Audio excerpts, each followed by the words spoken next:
Nation. Go ahead, you know you're strong. No one can stop you. It's for you to make the best in the life. Now that you've got the chance. Yeah, man, that's right.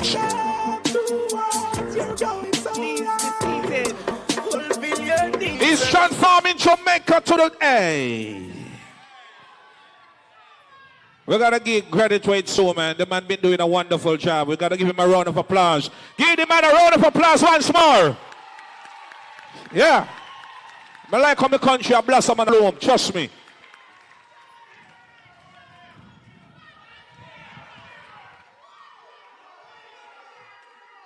Jamaicans. And Jamaicans, your Prime Minister is here.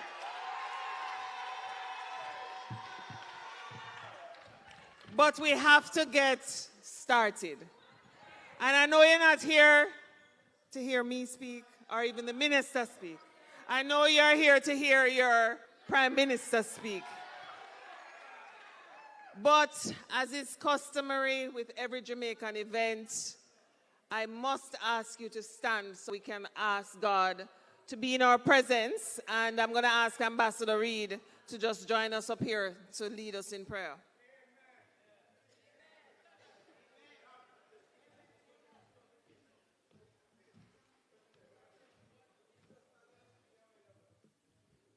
Good evening. Let us bow our heads in prayer.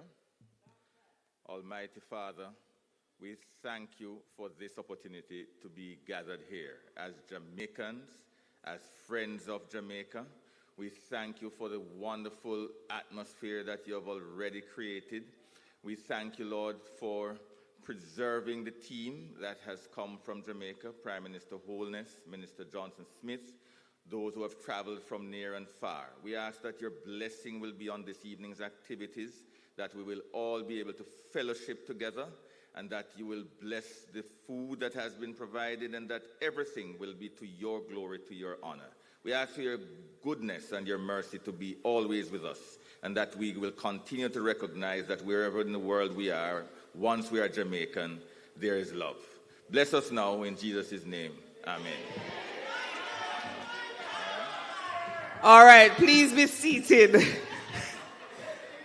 And you know, I'm just going to quickly ask you for a few minutes while I introduce the Minister of Foreign Affairs, who will then introduce the Prime Minister. But I have to ask you again to just stand up for me now. Let us do the national anthem. We cannot. We have to.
Please. So, Dr. the Most Honorable Andrew Holness, Prime Minister of Jamaica, Senator the Honorable Kamina Johnson-Smith, Minister of Foreign Affairs and Foreign Trade, His Excellency Esmond Reid, Jamaica's Ambassador to CARICOM, Mr. Arthur Sharp, Honorary Consul for Jamaica in St. Kitts and Nevis, and his wife, Mrs. Sharp, colleagues and members of Jamaica's Foreign Service and the Office of the Prime Minister, representatives of Jamaican organizations in St. Kitts and Nevis, our Jamaican family here in St. Kitts and Nevis, good evening. It is with absolute pleasure that I welcome you to this evening's Diaspora Town Hall at the Carambola Beach Club. Here on the beautiful shores of St. Kitts, with the Caribbean Sea as our backdrop, we are reminded that while water separates our islands, purpose and peoplehood hold us together. This evening is about connection, connection to Jamaica, connection to each other, and connection to the national mission here we share across borders. I wish in a very special way to recognize Mr. Arthur Sharp, Honorary Consul for Jamaica in St. Kitts and Nevis, and his wife, our very gracious hosts.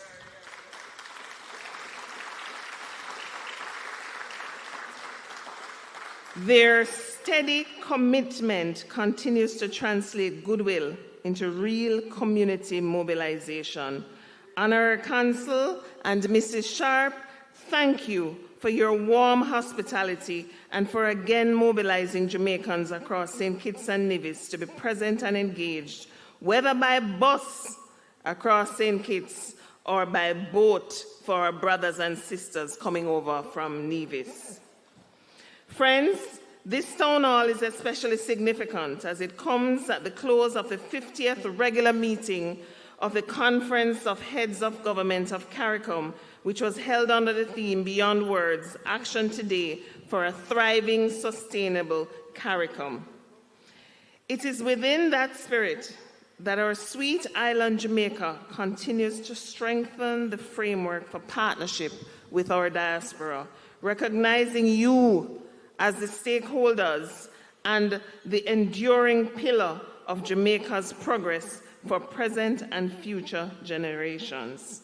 Ladies and gentlemen, it is now my honor to introduce the minister who has been at the forefront of that modern, action-oriented approach to Jamaica's external relations and diaspora partnership, Senator the Honorable Kamina Johnson-Smith, Jamaica's first female Minister of Foreign Affairs and Foreign Trade. As a reminder, Minister Johnson-Smith was reappointed to this portfolio on the 18th of September 2025 and has since continued to advance a foreign policy agenda that is practical, strategic, and people-centered. Ladies and gentlemen, please join me in warmly welcoming Senator the Honorable Kamina Johnson-Smith, Minister of Foreign Affairs and Foreign Trade. She will bring you greetings and then proceed to introduce our Honorable Prime Minister. Minister? Thank you so much, High Commissioner. She's an amazing High Commissioner, not true? Well done, High Commissioner. Thank you so much. Dr. the Most Honorable Andrew Holness, Prime Minister of Jamaica. Our High Commissioner, Her Excellency Natalie Campbell Rodriguez, non-resident High Commissioner to Jamaica here in Jamaica here in St. Kitts, Ambassador Reid, Ambassador Betanayo. So we have 3 ambassadors here for you today, other members of the Foreign Service, Mr. Arthur Sharp and Mrs. Sharp, our gracious hosts today. I have to greet you again specially, even though High Commissioner did already, and thank you again for hosting us today. Mr. Glenroy McIntosh, who served on our Global Jamaica Diaspora Council, members of Jamaican organizations here in St. Kitts, civil society, academia, private sector, every sector, our Jamaican friends and family, good evening. Good evening. What a great pleasure it is to be here with you. As you know, of course, a lot has been happening this week. CARICOM come to town. And Jamaica is, of course, participating as outgoing chair. You remember Prime Minister was chair of CARICOM from July to December last year. Even though we had elections, even though we had Melissa, Prime Minister has led with strength, with conviction, with collaboration, and has been commended by all of his peers for the amazing job that he has done as chair of CARICOM for the last 6 months. So we want to say what a proud opportunity it has been for us here to recognize his chairmanship, as we also welcome the incoming chair, Dr. Terence Drew, who is your borough prime minister. Just, yeah, that's the kind of borrowing for a little. And he has been very gracious, of course, in commending the prime minister as well. So when the prime minister and I travel, we try to meet with our Jamaican community as much as possible. No matter how hard the agenda is, we make the time, and we are so grateful to see you here. You could be anywhere doing anything, and you have chosen to be here with us. So we thank you. As we thank Mr. Sharp for giving us a space, but we thank you for coming. We love you, and we appreciate your presence so much. Thank you. One bro God. And I know it is 7:42, but what time is it really? Every time. So ladies and gentlemen, I've really been enjoying my time here in St. Kitts Nevis. The work has been hard, but the love has been clear, because everywhere we turn, we meet somebody who's from Jamaica, or whose mother was from Jamaica, father, brother, cousin, sister, or work with somebody who was Jamaican. So it's been a connection in every space. And that has been wonderful, because what we've been looking at is how much Jamaica has influenced St. Kitts and Nevis positively. In fact, even I met the very first Prime Minister of St. Kitts Nevis yesterday, and the first thing he spoke to me about was the 8 years he spent in Jamaica studying, and how Jamaica made him who he is today. Was a part of that story. So you have a lot to be proud of.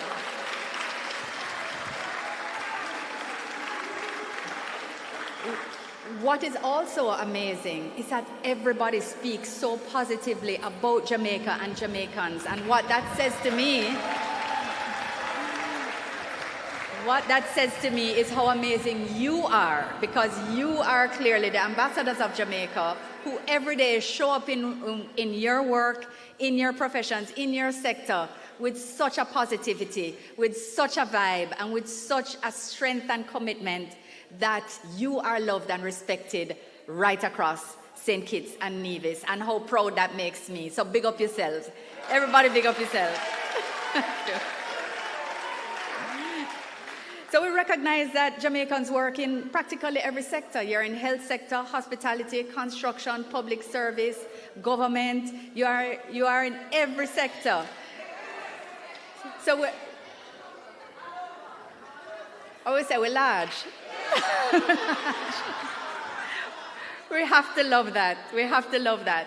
And being here and part of the CARICOM framework is what makes it so wonderful, because as part of CARICOM, we work on free movement of people, on skills movement, on movement of goods, on movement of services. We are trying to cooperate with each other in ways that positively impact lives of all Jamaicans, including yours. So your being here is part of the work that we do, and so we celebrate that. And on the note of celebration, I want to give a special bless up to everyone who is here in their Jamaica colors. Yes? I did not pack right. So I'm not winning any prize tonight. But that's fine, because they would probably disqualify me anyway, because they would say minister can't win. But fine, we know it's love. But I want to thank everybody who showed up, because today could not be a better day than to be here celebrating with you on Jamaica Day. I mean, we couldn't plan it better than that. No, so we want to thank everybody who specially showed up in their Jamaica colors as well. And we know Ambassador has worked out something special for you, so more will be said about that. But you know, ladies and gentlemen, I make it a priority in my work with the Prime Minister and with my amazing team at the ministry to ensure that Jamaica's image on the international scene is such that you can be proud of your country wherever you are. We also make sure to try to engage with the Jamaican community in ways that allow you and help you and your partners to give back to Jamaica in ways that make you proud of the Jamaica that we are building together. So I want to thank everybody who has reached out after Melissa. We know that CARICOM countries have reached out after Melissa in ways that have been really strong. They've really showed up for us.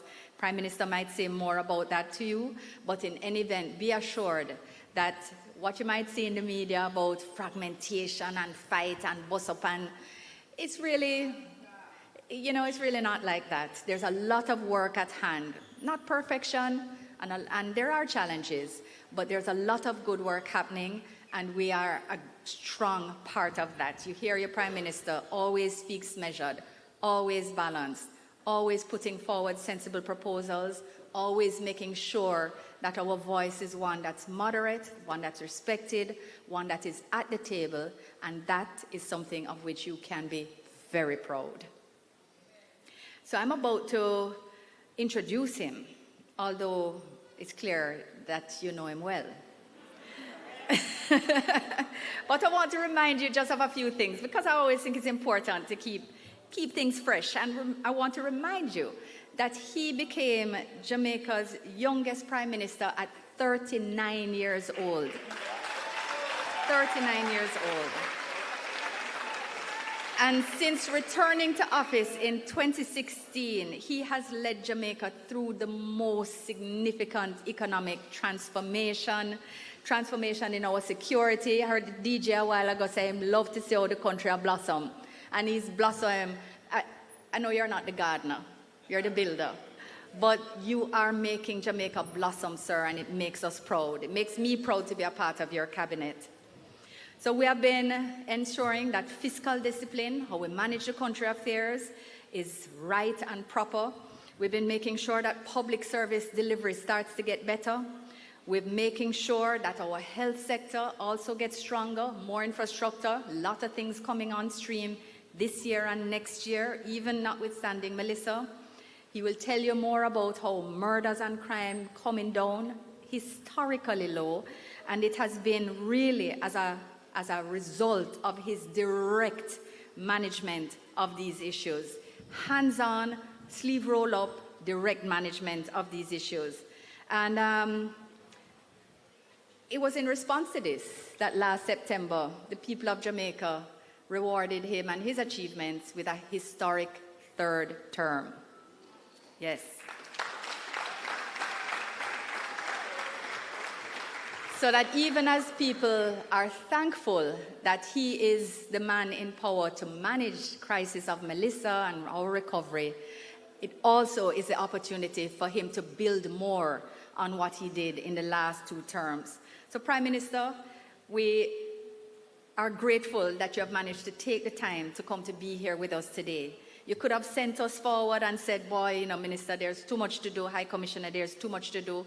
But we know that the community is always in your heart, always in your mind. And we didn't even have to try to persuade him. He said when and what time, right? So we want to thank you for being here. You are well respected, sir. Your perspectives and participation, your perspectives are highly valued, and that makes us always want to hear from you in every setting. So, ladies and gentlemen, I'm asking you to join me in welcoming a leader who is working hard to advance Jamaica's interests in your interest. Rise to the occasion, look at yourself and say you're strong. The most No one can stop you. Holness. Rise to the occasion, go ahead, you know you're strong. No one can stop you.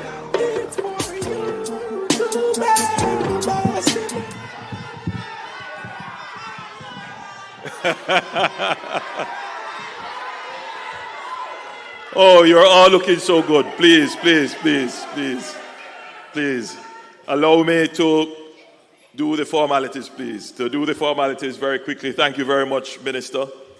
You are the superstar Minister of Foreign Affairs. All the other ministers and prime ministers, they literally say this. Can I have your Minister of Foreign Affairs? Of course not. No, she is a spectacular minister, dedicated extremely competent and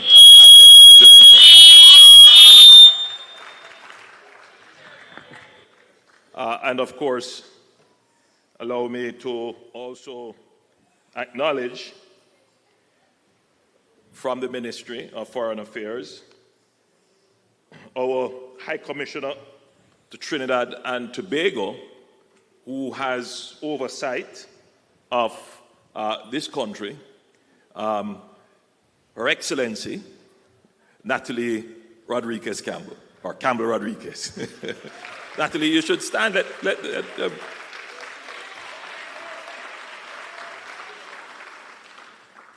We have Ambassador Esmond Reed, and Ambassador is an appropriate title. Minister, did I promote him?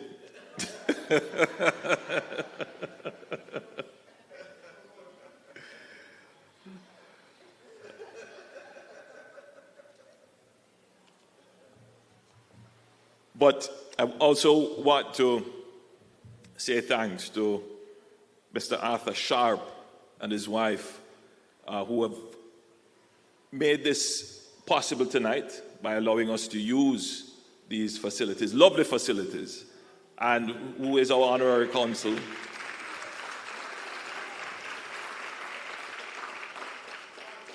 Dedicated to the cause for many years. We are most grateful, and we would want to tell you thanks personally. And then, of course, to you, all of you who have decided to take your Friday evening. Some of you are coming from Nevis, yes, and I know you would have come by boat. And I gather with all of this wind, the water is very choppy, but you came nonetheless. And so I personally want to tell you thanks for taking the time. It means a lot, and it means a lot to me that you would have taken the time to come to see me.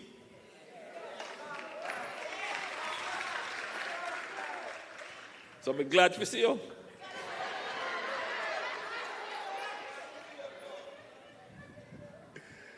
Because there's so many things to talk about, so many things to bring you up to date on.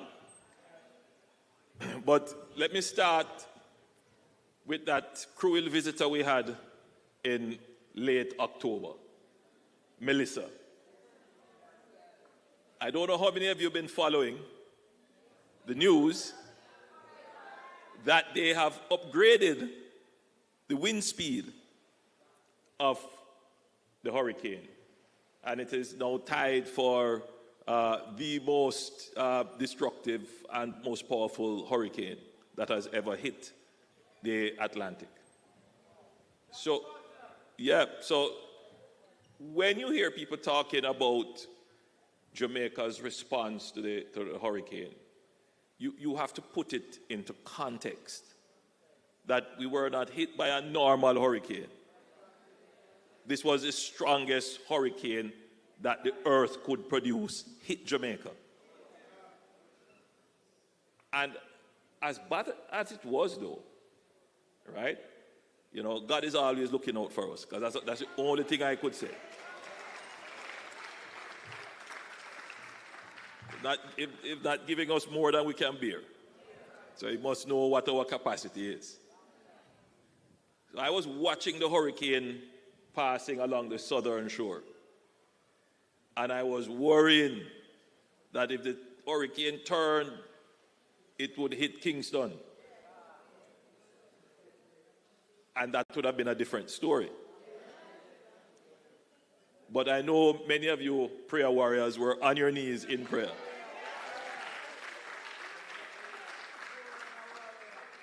And it passed and it went further west, and it landed in Westmoreland, close to St. Elizabeth as well. And it was devastation. I don't know how many of you have been back to Jamaica to go and see the devastation yourself. Not yet. But when I flew over the day after, the only description I could give to truly convey the devastation is that it was an atomic bomb of wind and rain. When we landed in Black River, everything flat. Flat. When we flew over parts of Westmoreland that were damaged, White House, and those areas, flat. Very, very, very disturbing scenes. But what was very inspiring at the end of all of that, when I landed and I met the people, they weren't defeated. They weren't defeated. One young lady I met in Westmoreland, a video that went viral, she said, "You see my house gone, you see my neighbor, her house gone, my shop gone, but we have life. And we give God thanks for life. We can start again, we can build again."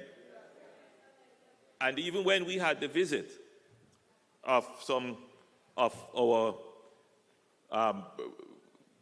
CARICOM prime ministers, one of the things they commented on was the resilience of the Jamaican spirit. Right?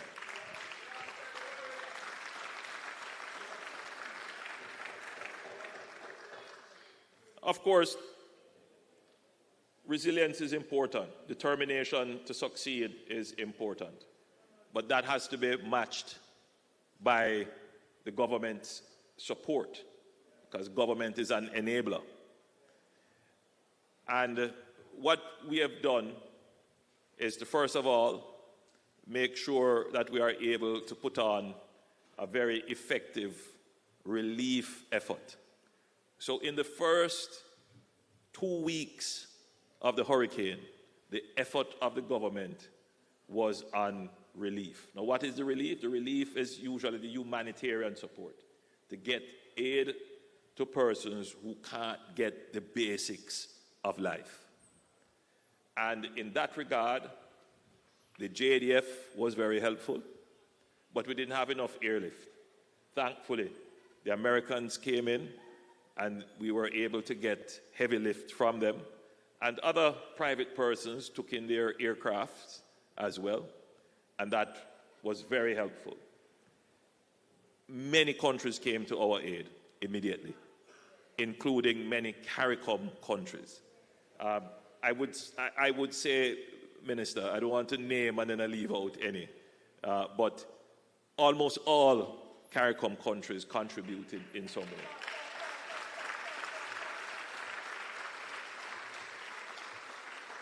Some gave cash, some gave kind, some gave their time and labor, some sent building materials, all kinds of things. In fact, I will mention Guyana, because Guyana sent their engineering corps. They have been essentially living in Jamaica now for 2 months.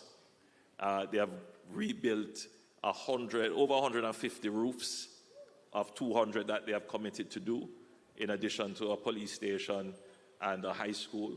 They've done an amazing job.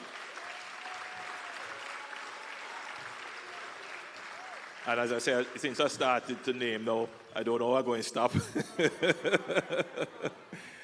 But, you know, Barbados sent their field hospital, Trinidad sent containers of food, and so too did Guyana, and several other countries contributed cash. Yes, and assisted.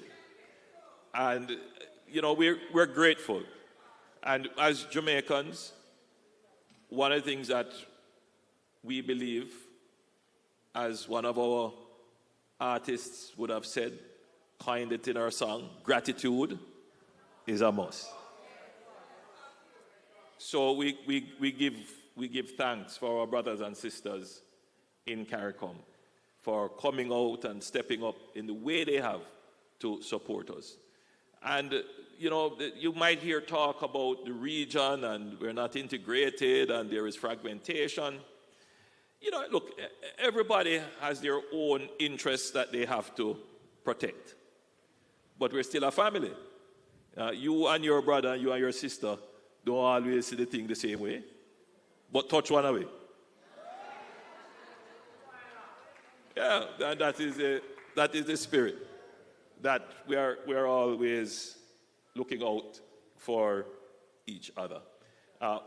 You know, we have been spared any major natural disasters for many years, but other countries have been hit. And what we did is that we prepared by establishing, through the Jamaica Defense Force, a disaster assistance and relief team called DART. And we have deployed that DART team across the region several times. We deployed for almost 6 months to Dominica. And we deployed for a month in Hurricane Dorian, I believe. 2 months in the Bahamas, 3 months. 1 month in the Bahamas, and I believe we did almost 6 months in Dominica. Mm-hmm. So we have been helping each other, right? And that is how it has to be. I make this point to all of you here, that you hear this thing that we talk about, climate change. Climate change is a real thing, right? Especially for small islands like us. The weather is changing. And we see that in many ways. But the change in the weather means that we're going to experience unseasonal weather events. Let me just walk you through that very quickly. Imagine we had Beryl in 2024. After Beryl, we had 3 weeks straight of rain every day. Some of you would know that because you're here. It destroyed our road network right across Jamaica. And you know the roads there already. Then we had an intense drought. So you move from having lots of rain to drought. And then comes Hurricane Melissa. And by the way, after Hurricane Melissa, we also had a week of rain. So this is quite unusual. But we expect that we will be having these weather events more and more. So we have to now be prepared for it. I will address that a little later, but I want to come back to the relief effort. So you would have heard some complaints about persons not getting relief efforts, they're not getting the packages, and all kinds of things you may have heard or seen. Absolutely nothing like that. There were instances of communities that we could not reach. And the reason for that is that we simply just didn't know of these communities. That might shock you. But it is true, because there are many communities that have sprung up informally. So it's one thing, so we know the communities. People know, the councillor would know, people, so everybody would know that community, but it's not on a map. So think about this. You are sending out helicopter pilots to go and find somewhere. It's not on the map. How are they going to find it? So it took some time for us to actually be able to map all the communities, find out where they are, give instructions as to where they could go. And that is an area that we need to strengthen in terms of the orderly mapping of Jamaica. So we know every community, even communities that don't want to be known. And there are communities like that because they are not regularly settled. There are persons living on lands for which they have no title or no rights to, and they feel that they should live in fear. But informality weakens our disaster response. And as a society, we have to take a very comprehensive approach to how we're going to ensure that in the event of a disaster, we are able to reach you. Whether where you live, you have title for it, or you live on Gully Bank, or you don't live nowhere, or you live somewhere. We need to be able to find you and provide the help to you. So we have made some changes within the government to improve ODPEM, that is the Office of Disaster and Emergency Preparedness Management. We are restructuring the JDF to be able to focus more on assisting in the immediate aftermath of the disaster. We're going to strengthen the local authorities so that they're in a better position to be the first responders in the event of disaster. So there are some lessons that we have learned, some things that we have done, that in the event of the next disaster, we are able to respond and respond even better than we were able to do in Melissa.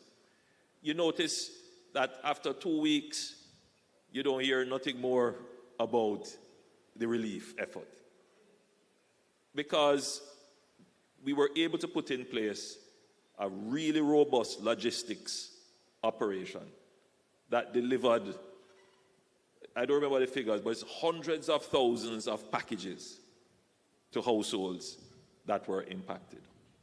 And it has gone fairly well. I must at this point commend the efforts of the average Jamaicans, who themselves made it a point of duty. It almost became fashionable for every Jamaican to be packing up their bags and of care packages and putting it in the back of the car and heading out to Westmoreland or Black River or some other community in the affected area. And some of you would have sent back things to Jamaica, utilizing the waivers that we put in place to assist with the shipping of stuff to Jamaica for the relief effort. Now, just a quick word on that. We're grateful as a country, and it shows the solidarity of the diaspora and those Jamaicans who are living abroad, and the care you have, the connection you have to your family. And it has worked so well that there is a massive pile-up now at the wharf of barrels and pallets and all kinds of packages that have been sent, which have not yet been cleared. And so it's creating a little challenge there because it is causing some congestion on the wharf. But I want to say thank you to all of our Jamaicans overseas, the Jamaican diaspora, for all the contributions you have made, either directly or through the national accounts. We are very much appreciative of it.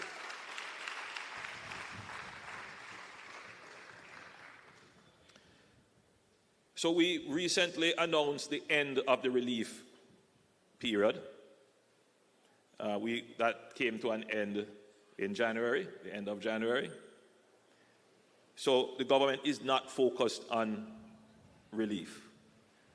And I think at this point, we should also say thanks to the international community who came to support, whether it was the Red Cross, PAHO, the UN entities that came to support us.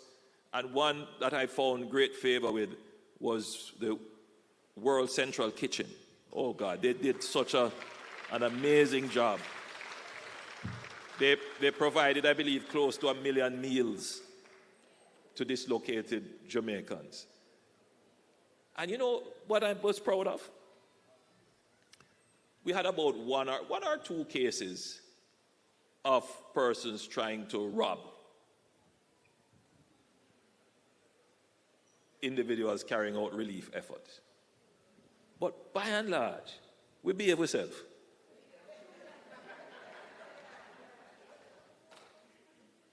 By and large. Which tells me that we can't do it. We can't do it. It's just a few bad eggs we have.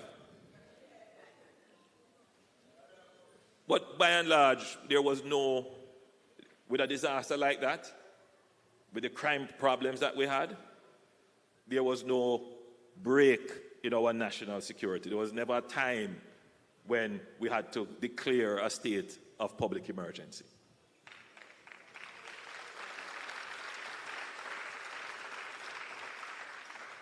And that meant the security forces could focus on where the effort was really needed, which is on the relief and the recovery.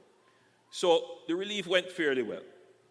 And we ended that phase at the end of January.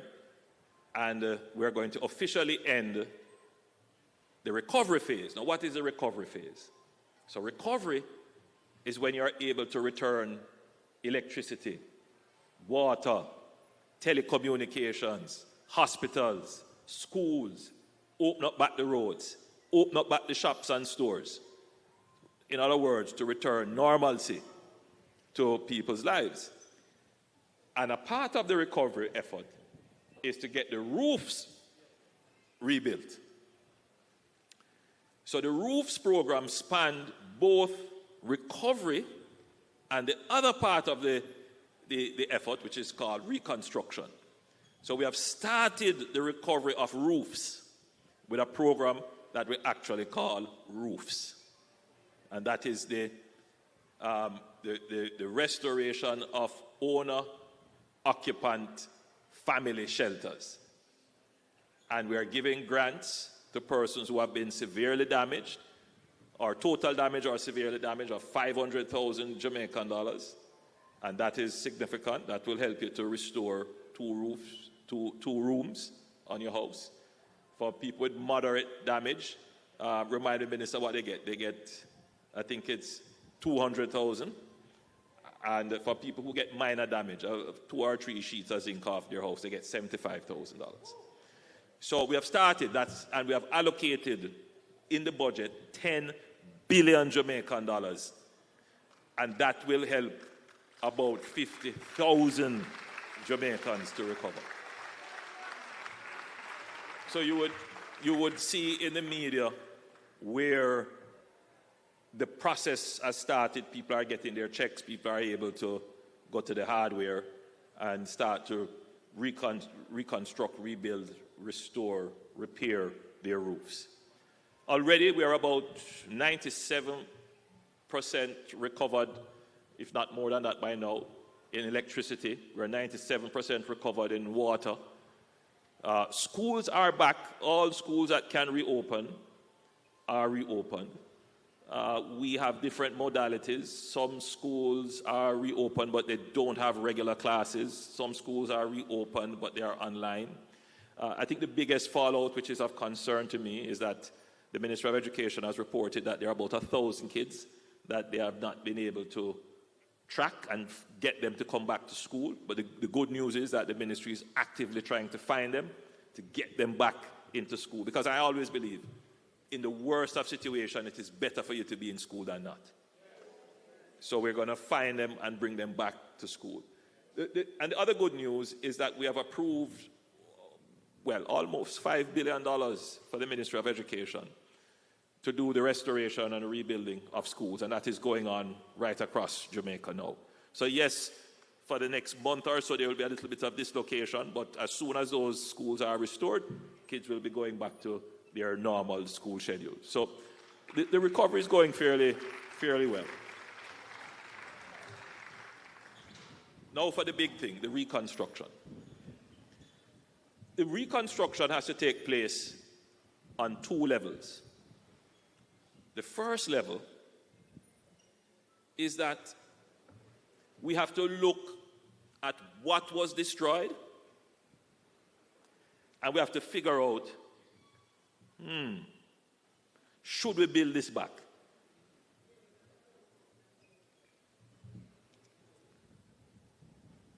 And I want you to just stop for a moment and think about it. It doesn't make sense to build back things which shouldn't have been there in the first place.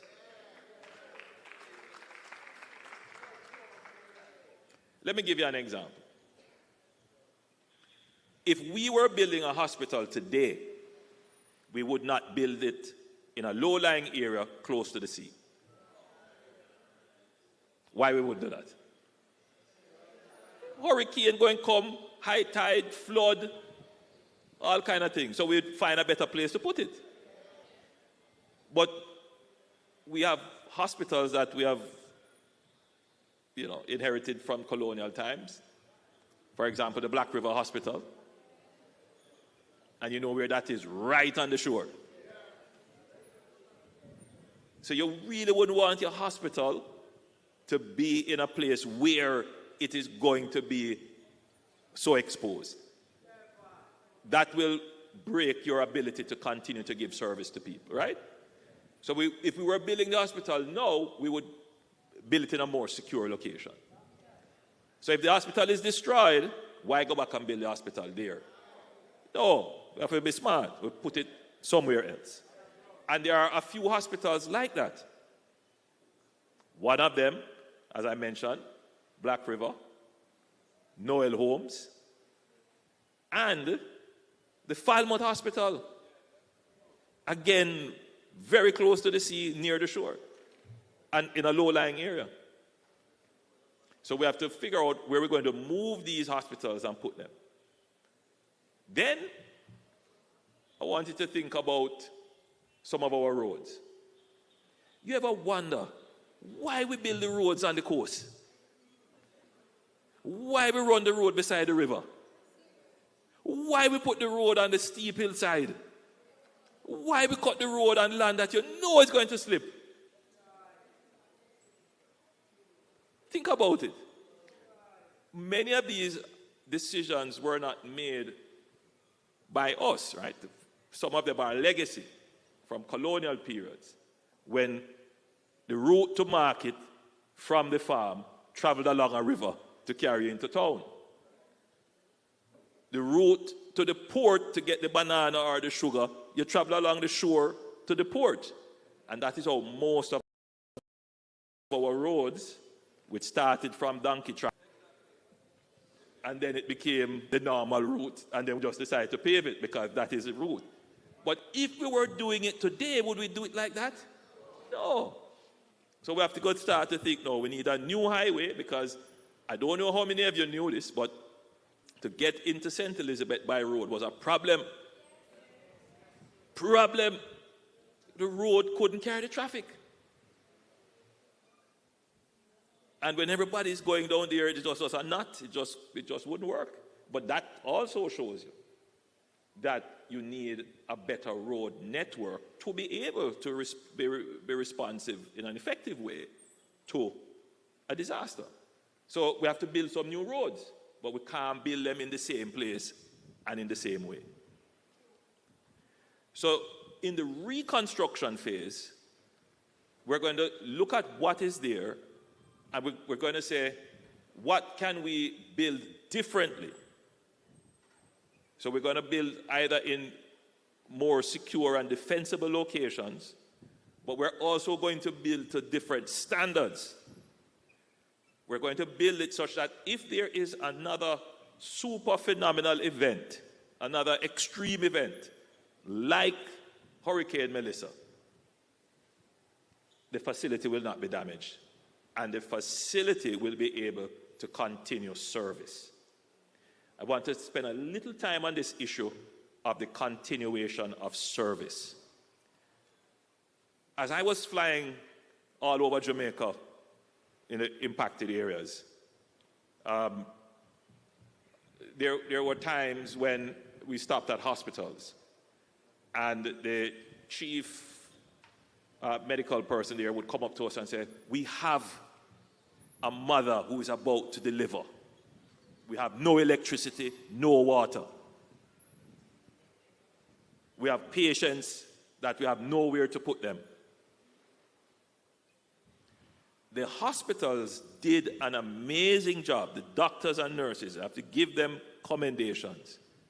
They did not abandon their post. Many of their homes were destroyed, and they stayed there under far less than ideal conditions.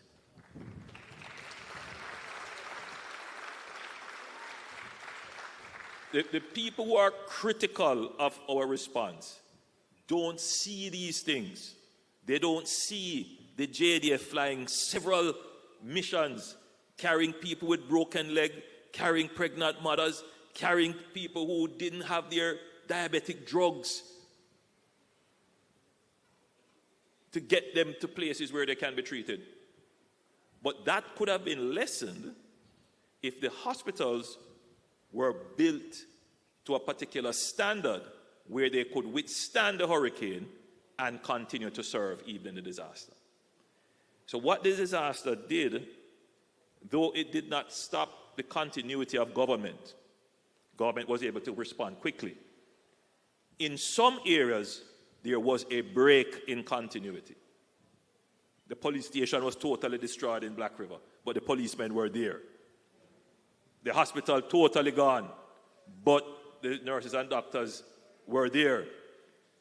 They were able to give some service, but not to the level of service that you would require for a disaster. And so when we build again in the reconstruction phase, we're going to make sure that if we have another disaster, those critical services, your health care, security, your fire, your local government, those critical buildings will be maintained so that you will have continuity of service and continuity of government if there is any failure.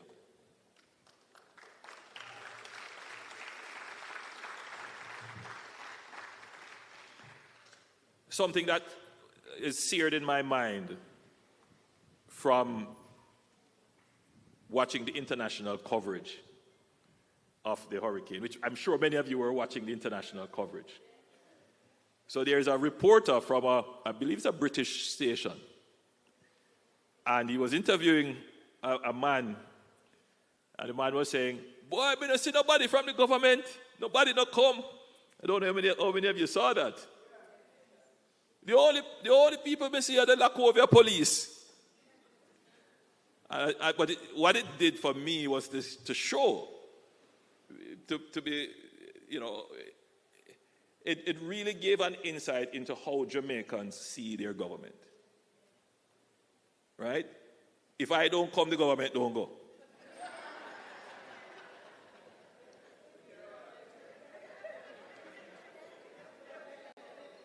If I am not there on the spot handing out the package, the government didn't do anything. The government isn't there.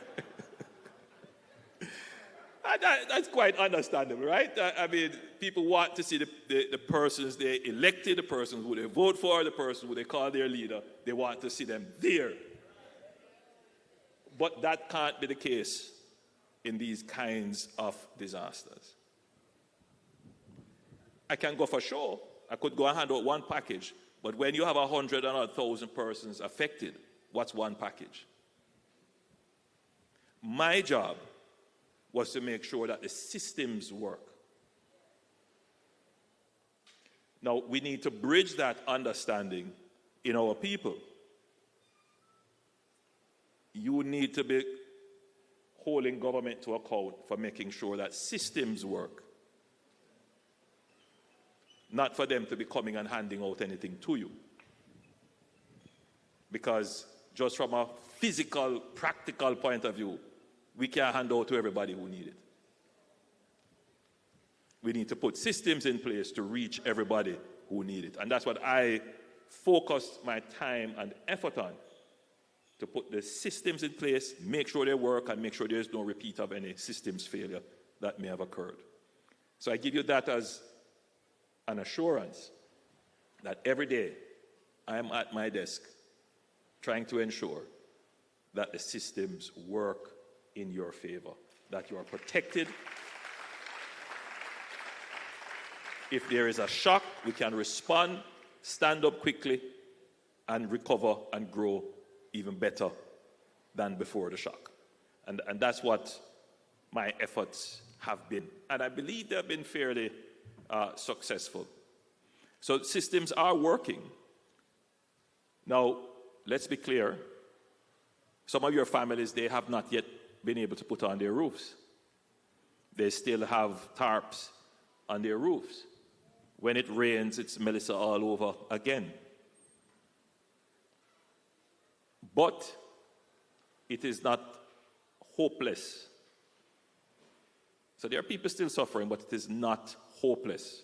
I do tour every now and again, and I see that the recovery is taking place. Those who can, they are putting up back their, their sheets of zinc and doing what they can. And as the grants go out, you're going to see those roofs coming back on. We have had to insist that the grant money be used for the roof. We know you have more needs on the roof. So what we have said is, of any grant that we give you, you can use $75,000 to do anything else you want. You may need a bed. Some people might need to get back school uniform for their kids or books or something. So you use $75,000 out of that, but the rest of it must go towards the material. And we've put in place a system where when you go to use the money, we know what you use it on.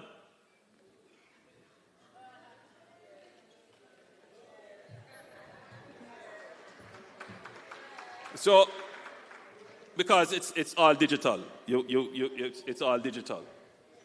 So we know that, but anyway, you couldn't use it for anything other than, because you can only negotiate the resources at places that are certified for that. So it's hardware stuff you're going to get to repair your roof. And I think that is only fair, because if you never need it, give it to somebody else now. And not to mention that the NHT is out there as well. They have given out over 5,000 grants in total so far. So there are a lot of funds going out, but you know what? Everybody keep it secret. Nobody tell anybody that they get. So I give you a joke.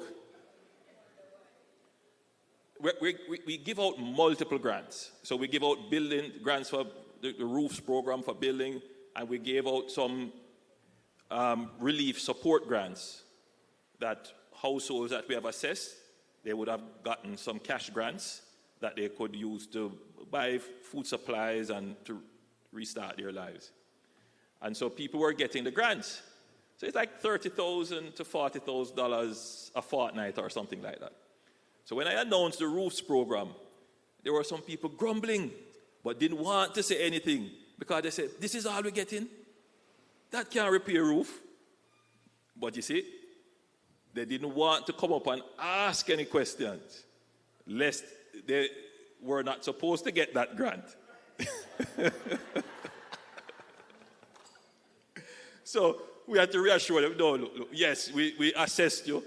You gave us your details and we sent the funds to you. Yes, you're supposed to get the grant. That is not the housing grant. That is to help you in the relief effort with a little food and so forth. But that is the challenge, right? People are going to be very cautious with saying, I got.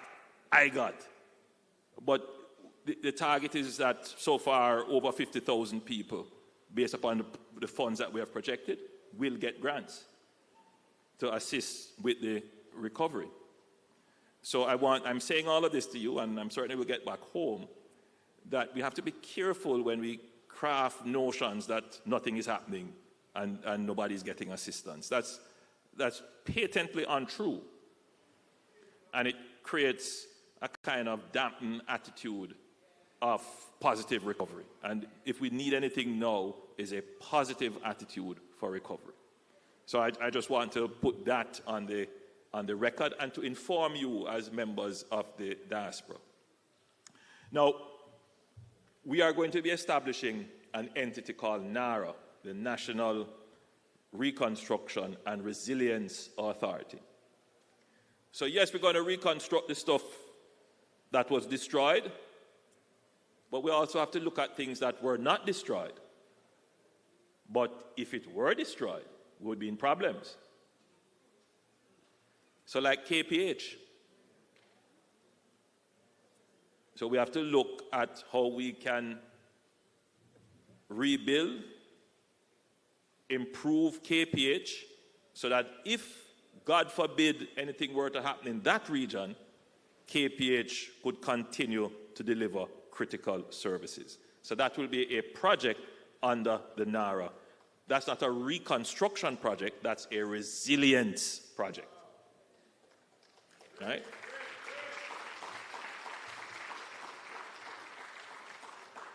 The Sandy Gully. I toured the Sandy Gully just before. You know, the Sandy Gully was built more than 60 years ago, almost 70 years ago. And that was designed to take the water from the hills of St. Andrew to the sea through the low-lying areas of St. Andrew and close to Kingston. That gully is in need of serious repairs. If there was ever a heavy flow, it would compromise all the houses on the gully bank and would flood the plains of St. Andrew. So we are going to have to fix that. That's not a reconstruction of a damaged infrastructure in the area of impact, but if we don't do it, we won't have resilience. So the reconstruction is going to be in two phases. As I said, one is the reconstruction of what was destroyed and the strengthening of what exists. But we need to do it in order for us to have resilience. And we're going to officially open, even though it's going on, but we're going to officially open the reconstruction phase the end of this month, when we will name the board of NARA, appoint an executive director, and start. One last thing, you can't reconstruct without money. You can't do the reconstruction without money. And we don't have the money.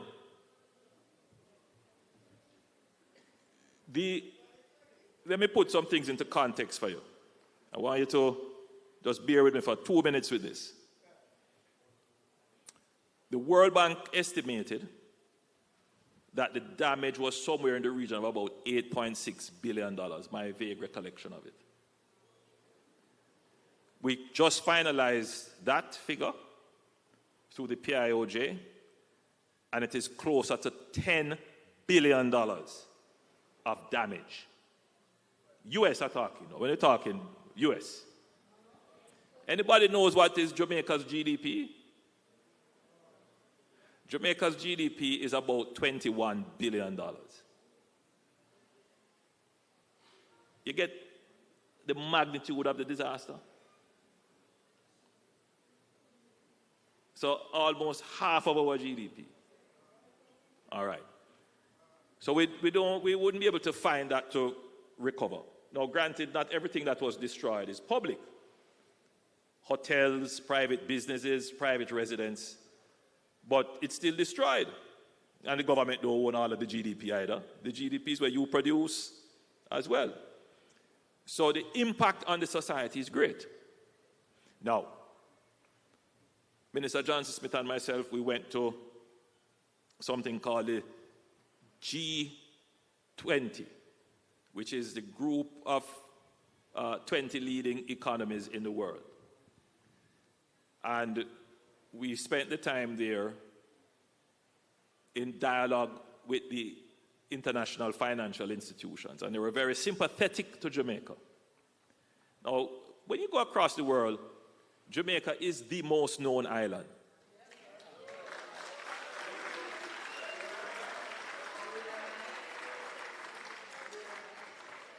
Brand Jamaica big.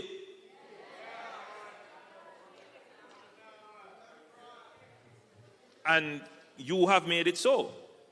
Your brothers and your sisters, your family would have gone abroad, established communities, integrated into other societies. They would have carried with them the fundamental values of what has made us Jamaicans, and they would have added to other societies, maintained their links to Jamaica, to the point where Jamaica became an umbrella country. where other countries identified as Jamaicans. But we have also contributed significantly to the world. We have our artists and our musicians, not to mention our athletes, our scientists and teachers and nurses, not to mention our revolutionaries. Yes, so everybody knows about Jamaica. But what they don't know Jamaica for is a country that is growing. We are not known as a country that is economically flourishing. We are not known for our good fiscal and economic management. That's not what we are known for, except in the last decade, when we have started to create that as a part of our brand. Because the people who study how countries are developing, how they are, I use the word maturity, how they're becoming mature in the management of their affairs, they will tell you that Jamaica has moved from being the basket case to being the case study. Yes. Now, that is an idea up here. For most people, that don't really translate to anything. When you walk into a store in New York, into the sports store, and the person come over and say, what are you looking for? And you say, I'm looking for sneakers. I say, you want a Usain Bolt track shoes? Which has happened to me. They're not going to ask you about your finance minister and how you managed to reduce your debt. They don't ask you that. Or they might ask you about Buju Banton or one of our singers or so. Or Bob Marley or so. But they're not going to ask you about your prime minister and how he's developing your country. But in certain sectors, it matters that Jamaica has started to take the management of its economy into hand and has had very good returns for doing that. Jamaica is now about 2 steps away from what is described as investment grade, where you can put your money in the country and feel safe. Remember, our debt was as high as 140% of GDP. Were it not for Melissa, this year we would have reached 60% debt to GDP. We were able to go 10 years without any new taxes. We are the first government ever to be able to execute a tax refund. People who live in the United States know what tax refund is. When you submit your tax returns, you meet certain criteria, government actually give you back money. For the first time ever under our administration, Jamaicans got what we call a reverse tax credit. Yes.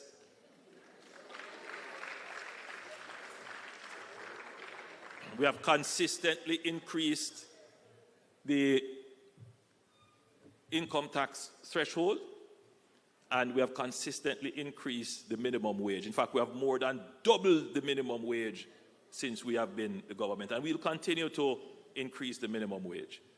We have increased the general wage levels in the country. There are a lot of talk about wages, but when we talk about it, we must talk about it in factual terms.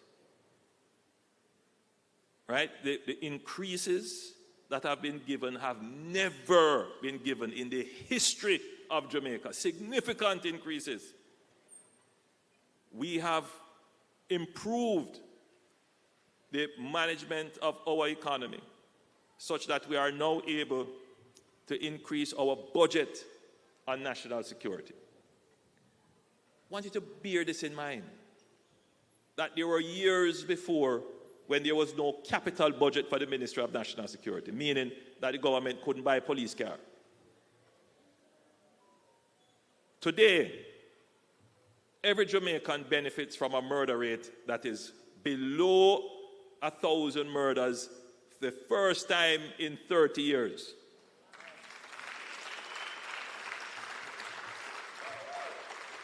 And I am certain that our police is motivated, the policy is right, that we will get to below 500 this year. We are working towards that. We are setting ourselves, and we will have that. In other words, homicide, the killing of a person, is the ultimate expression of violence. And unfortunately, in the last 50 years, violence has become associated with the Jamaican character. I say it very cautiously as the Prime Minister of the country.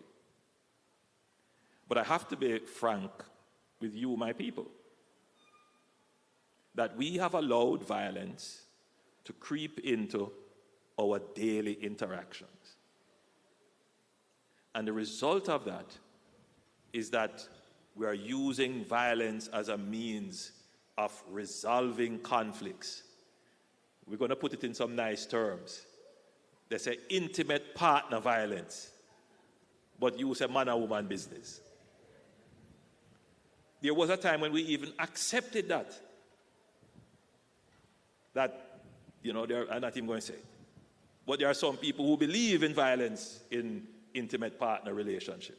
And if you're not showing violence, then you don't really love. But that has also crept into, if you're not beating your picnic, you don't really love them because you're going to make them go on bad.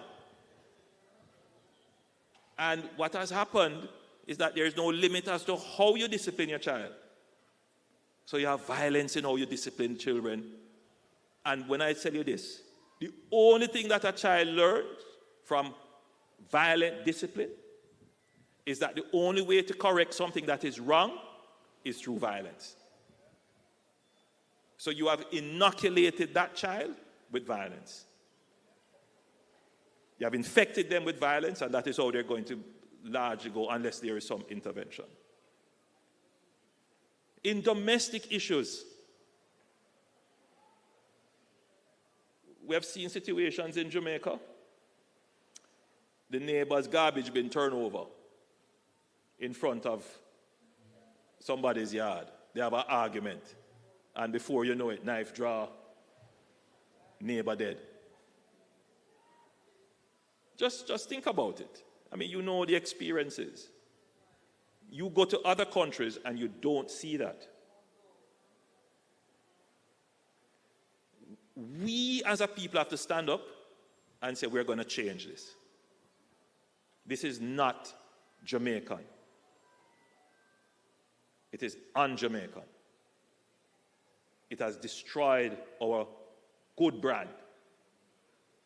And we have to address it. So we're on our way to do that. By reducing murders, we are reducing the ultimate expression of violence. And we're going to get there. We're going to become a peaceful country again. How many of you remember this? Jamaica, no problem, man. Jamaica, Irie. Yeah, that is what built our brand. Yeah. But we are allowing a certain kind of behavior to destroy who we are as a people. So, this decade, we have largely dealt with the fiscal management of our economy, and that will last us, that will put us on good stead. This decade, we're going to deal with the issue of violence in our country, and that will put us in good standing. But we're going to also use Hurricane Melissa to rebuild our infrastructure. So when we went to the G20 and we met with the international institutions, they say, yes, Jamaica, we like Usain Bolt and all of that. But you know what we really like? You know what we're really proud of? That as a small country, you have run your affairs responsibly. You don't spend more than you earn and then expect the rest of the world to lend your money sympathetically. You don't run your affairs poorly and then blame the rest of the world for conditions that everybody else faces. You have started to stand up like mature individuals and realize that there is nobody coming to save you. You have to save yourself. You're always talking about your independence. Well, the only way you can be truly independent, is when you're economically independent. That means you don't owe nobody, nothing, and if you owe them, you know you can pay them back. That is the position that we are in today. And so the international community had no difficulty in immediately saying, you have done well. We will set aside $6.7 billion to help you with the reconstruction of your country. We have never been in that position before. Just think about it. We'll be waiting on people to come with aid or somebody to come and do something for us. No, we are truly now exercising what we call our agency, which is the real essence of being an independent nation.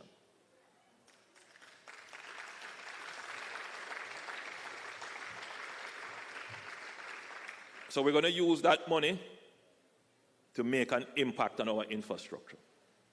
That's what we're going to do with it. And hopefully, it will add to our growth. Because we're not just going to build infrastructure, we're going to try and build a new economy. In other words, we're going to carefully select the projects that we are building such that people can earn a living or find it easier to earn a living from those projects. Finally, because I know you might want to ask a few questions, and I've been going a little while, but you all seem to be entertained. But I know you have to get back, some of you, to Nevis. Finally, one of the things that I'm proud of under this administration is that we have managed to bring unemployment down to 3.4%, I believe it was, the last figures.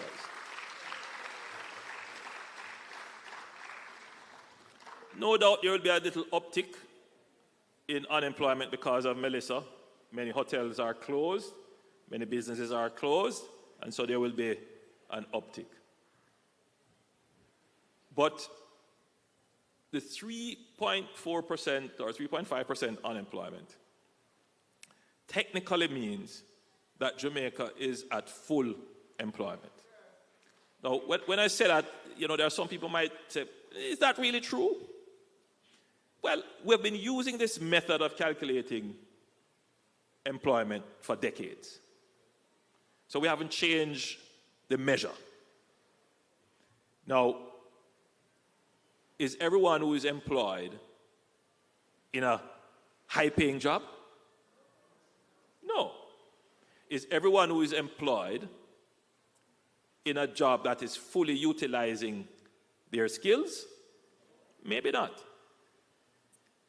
So there is room to improve unemployment, right? There's room to improve the job situation. But we have solved the first problem. We are getting more Jamaicans into work than any time in our history. And that's the start of development. Once you are in a job and you're earning income, that's the beginning of your independence. You might not be able to buy the car you want or the house you want, but you'll be able to send your children to school. So that might be your first investment. Now, the task for us is how do we improve the quality of work that you have? Big challenge. Because we don't have all the industries that pay well. And so while we are bringing more people into the labor force, we are still losing a lot of people going overseas. People who are saying, boy, yeah, I see the job here, but I don't want this job. I'm going to go overseas to try and get a better job. Hence, I'm here talking to a lovely audience of Jamaicans. Now, Jamaicans have been doing this for over 200 years. We have a Jamaican diaspora in Honduras. We have a Jamaican diaspora in Costa Rica. We have a Jamaican diaspora in Colombia. Yes, in Panama. In Belize, there's a Jamaican diaspora. We have a small Jamaican diaspora in Guatemala. We have a Jamaican diaspora in almost every Caribbean country. Yeah. So that is not going to change overnight. But what will change in the next 10 years? You're not going to be leaving because you couldn't find a job. And you're not going to be leaving because you couldn't find a good paying job. We're going to change that. That if you leave, it's because you meet somebody and you're married off and you have to go with them. Or you leave because you want to go on a vacation. Yeah, Jamaicans can go on vacation too. Of course. Yeah, in other words, if you're migrating, it's not because of economic issues. And that's one of our objectives, right? Because ultimately, if we're going to build a country, we need talent. We need people. And what has happened to us for 200 years is that we have been sending away our most talented people. Jamaica has been a net exporter of talent to the world. That's the reality. Now, if that talent is building somewhere else, boy, can you imagine if we had that talent building in Jamaica? So we have to create the conditions for our talent to remain in Jamaica. And that is what I'm dedicating myself to do. To make Jamaica the place where you choose to live, work, do business, raise your family, and retire. Yes, Jamaica, the place of your choice.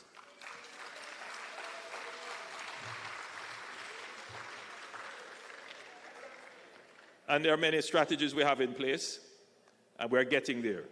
It's incremental. It's almost sometimes indiscernible. But after 10 years, Jamaica is a different place. So 10 years ago, debt was high, crime was high, inflation was high, wages were low, all kinds of challenges. We weren't able to withstand disasters. Today, all of that is fundamentally different. Now, what are some of the things that we need to change quickly so that you can say, yes, Jamaica has changed?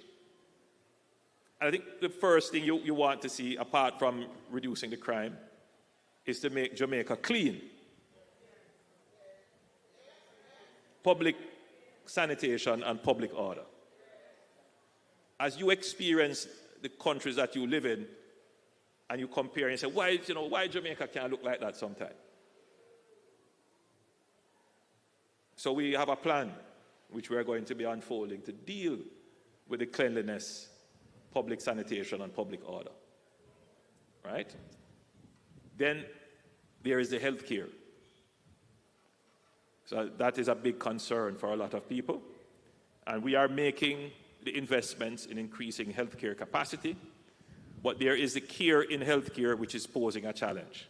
There are a lot of Jamaicans who feel that they are not being cared for in healthcare, meaning they're receiving the treatments and the drugs and so forth, but they feel that the care, the heart, sometimes, the compassion isn't there.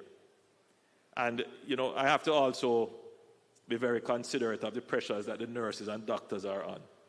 I mean, I've been into some of those waiting areas. It's not the most ideal.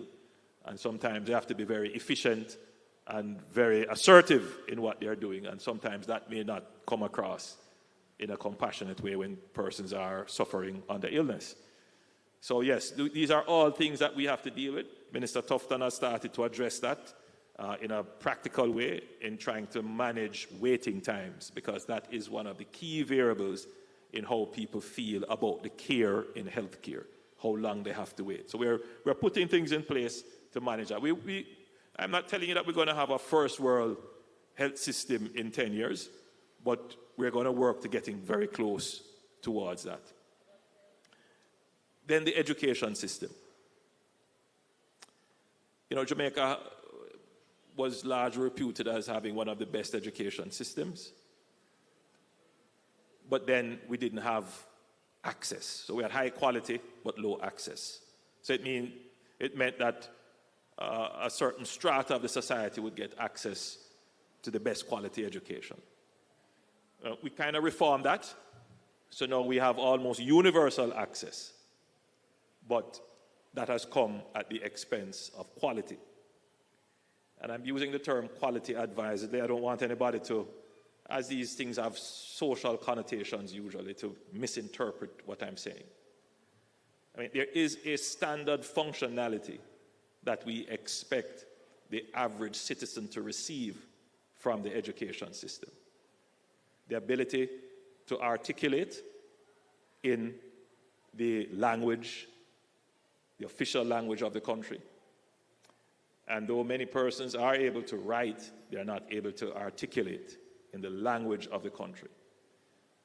That can pose issues, especially when it comes to employment, and our economy is built on service, and to deliver service, you usually have to be able to articulate in formal language. And that is a weakness in our education system that we must address.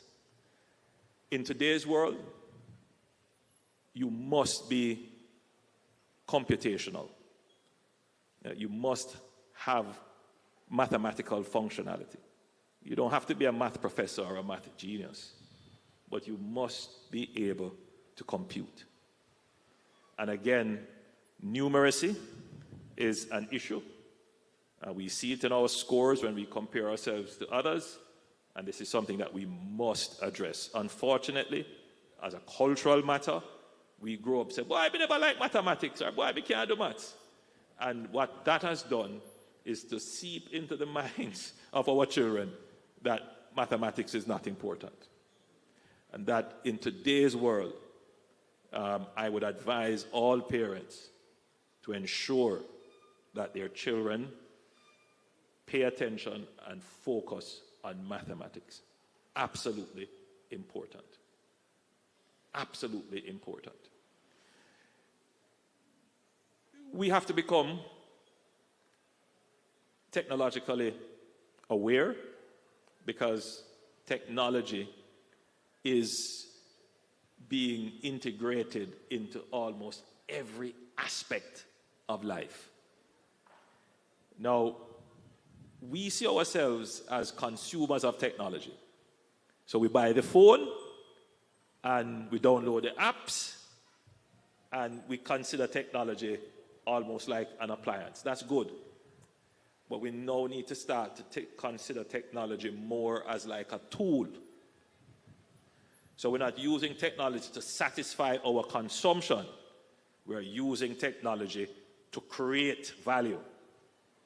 And that is going to be the distinguishing feature of countries that grow and sell products and countries that don't grow but buy products.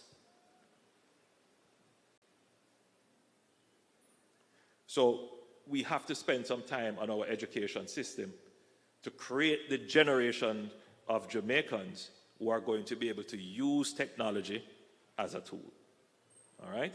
So I think I've gone into quite a bit. I hope my presentation has kind of enlightened you as to what we're doing in Jamaica, what the future of Jamaica looks like, and how we are progressing as a country. But more importantly, how we are progressing as a people. We are a great people. We have overcome great challenges. We have accomplished much, but we could and will accomplish much more. God bless you, and thank you. The occasion, look at yourself and say you're strong. No one can stop you, oh yeah. Rise to the occasion, go ahead, you know you're strong. No one can stop you. It's for you to make the best in life. Please join me in thanking the Prime Minister once again. And I'm just going to ask for the two chairs to come and ask the Minister and the Prime Minister to join me back up here, because where Jamaicans are gathered, we have to take a few questions. So Minister Johnson Smith and Prime Minister Holness. And there's a mic to the right, to my left, your right. If you have a question for the Prime Minister or for the Minister, I'm going to ask you to just go right there. Or if you just have a comment, I see that gentleman ready. Couldn't wait. And I'm hoping, please bring them so that they're comfortable. And you have to let us know who you are and guess what parish you come from. No, that's a very interesting question you asked me to answer. Okay, so your question is for the Prime Minister? Yes. Okay. I am the older Andrew Holness. I know him very well. It is nice to see you, Prime Minister. It's How are you, nice to Doc? see you. I am good. It's been a while Since the last time you were here. Yes. Thanks for your presentation. Thanks for your presence. And I have a question. Is it in your thoughts how us Jamaicans who live in St. Kitts can contribute to the electoral process? I would like to vote. Come on. I mean, not because you're my family. I would have voted for you. But I'm sure it concerns us all. It happens in other countries that we get an idea, we get the opportunity to cast our vote remotely or something like that. All right, so let me answer quickly and directly. Remote voting is not an impossibility. And in today's world, technology enables it. But even without digital technology, there is a concept of a mailing ballot. Our Constitution, however, does not recognize that, and our electoral law does not recognize that. As we mature in our democracy, it may very well become possible. Future parliaments may say we need to bring the diaspora in and do it. Right now, it is not a consideration of the current parliament. We have had the debates, we have had the discussions, but it is not something that is the forefront of the mind right now as we look at reforming our electoral laws. But just to say this, any member of the diaspora who wants to vote, who is a Jamaican or is a member of the Commonwealth, once you are resident in Jamaica and you can prove your address in Jamaica over a certain period of time, and you have a certain minimum level of identification, whether it is birth certificate or some other identification, form of identification, to establish your age, that you're over 18, because you have to be over 18 to register to vote, and your identification is established, that is your name and address, then you can come to Jamaica when the election is announced. But you have to be on that voters list. So to get on the voters list, you have to come and register.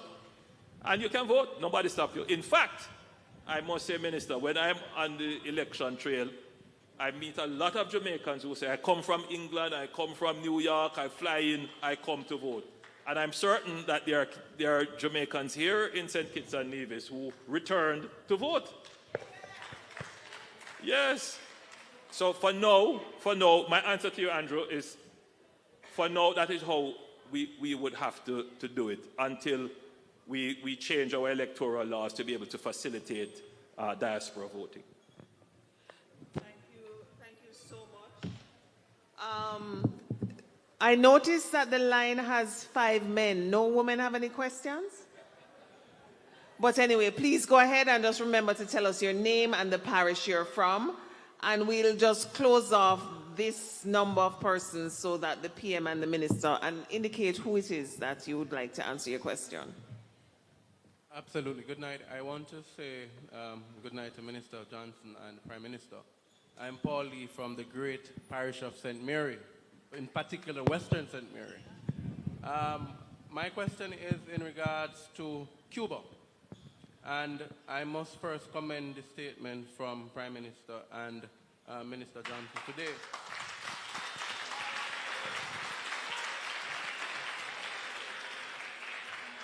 Now, I believe Jamaica has to play a critical role in what is happening in Cuba. I have visited Cuba many a times. I'm wearing my red tie in support of Cuba. And I believe we cannot allow Cuba to suffer, because if Cuba suffers and that humanitarian crisis is created, the first place they're going to come to is Jamaica.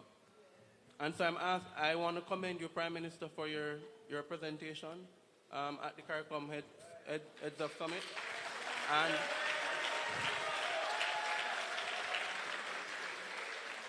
And I want to say to you that we stand with you. And we hear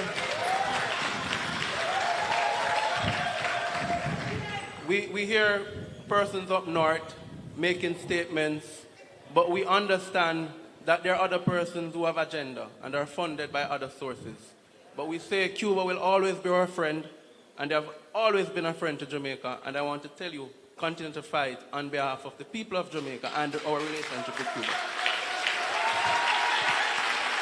I think, thank you for that question. Just very, very quickly, you might be happy to know that one of the outcomes of the meeting here in St. Kitts is that the heads of government have agreed to establish support for Cuba in terms of humanitarian support. So in the coming days, you will be hearing more about how we intend to not just talk about support, but to give support in a humanitarian way to Cuba. There are a lot of things happening. I think thoughtful and careful pronouncements are best at this time, because there are a lot of things going on, and we don't want any errant statements to have any impact on speedy resolution, which is what we are hoping for. Thank you, Prime Minister. And the next question. Remember to tell us the parish you're from as well as your name. Let me say good night to everyone. I'm Brian Simmet from the cool parish of Manchester. I'm Brian Simmet. I'm from the cool parish of Manchester. And I must commend the Prime Minister and Minister Simmet. I guess we might relate it somehow. And the Prime Minister, you're doing a great job in Jamaica. You are doing a great job. I have watched the news, I have listened, I've been in Jamaica, and I've seen the great job that you're doing. My question to you is that, what's the plan you have for small business in Jamaica? What do you have in place for small business? Because I believe maybe some of us might get jealous and might want to return. So we want to know what is your plan and what you have in place. Well, just a couple of things very quickly. We will be giving grants to support businesses that have been impacted by the hurricane. So that process will accelerate very shortly. We are creating new services and new products to support small businesses through the Development Bank of Jamaica. That's, in fact, the focus. The support may not always be financial. Indeed, it is not going to be mostly financial. The support is going to be in technical areas and in services that small businesses need for them to become robust and sustainable. So things like them being able to access technology, access markets, being able to do their compliance for taxes and reporting, and to train them in management. So we're going to give more support for businesses in that. But I think the biggest thing that the government can do to support businesses in general, is to reduce the cost of doing business. That is a huge turnoff and burden on small businesses. The compliance that they have to go through, the various fees that they have to pay to get access to various services, and the bureaucracy, that is really a weight on small business. And that is something that the government, and you would have heard me speak on this, that we are actively now developing a plan. We have the plan, but we're now bringing it to public understanding why it is that we need to deal with the public bureaucracy that is literally stifling innovation and business in Jamaica. Thank you, PM. And I just want to highlight that the gentleman in the white shirt will be the last person with a question, because I want you to be able to go and enjoy some food over there provided by the Sharps before we leave. And we must also remember that we have the contest, the 3 prizes that I'll invite Mrs. Sharp to give out. So please go ahead, sir. Thank you. Good night, all. First, let me adopt the protocol that has already been established. My name is Samuel Rowe. I'm from Southfield in St. Elizabeth. Thank you. I've had the pleasure of sitting in some lectures that was shared by the Prime Minister there, Mr. Trevor Monroe, Mr. Robertom. He knows those persons. And being from St. Elizabeth, I heard through the grapevine that there is a planned development for Black River. That is just minutes from me. I walked the Black River from home, 20 miles away, but I was fit then. And I'm wondering, the wife and I have some property in St. Elizabeth. Don't laugh, don't laugh. So we want to know if we should sell now or wait until the development. Why are you laughing at me? All right, because, look, I'm not here to give you financial advice. And I can't, and I won't. But, look, quickly to say, I mean, we've been focusing on saying we're going to redevelop Black River. We're going to redevelop the entire parish. All the parishes that have been impacted will have some form of development there. We intend to be transparent about the development. I didn't want to announce this yet. Well, let me put it in another way that doesn't compromise the planned announcement. But we will be totally transparent in sharing the development plan with the public.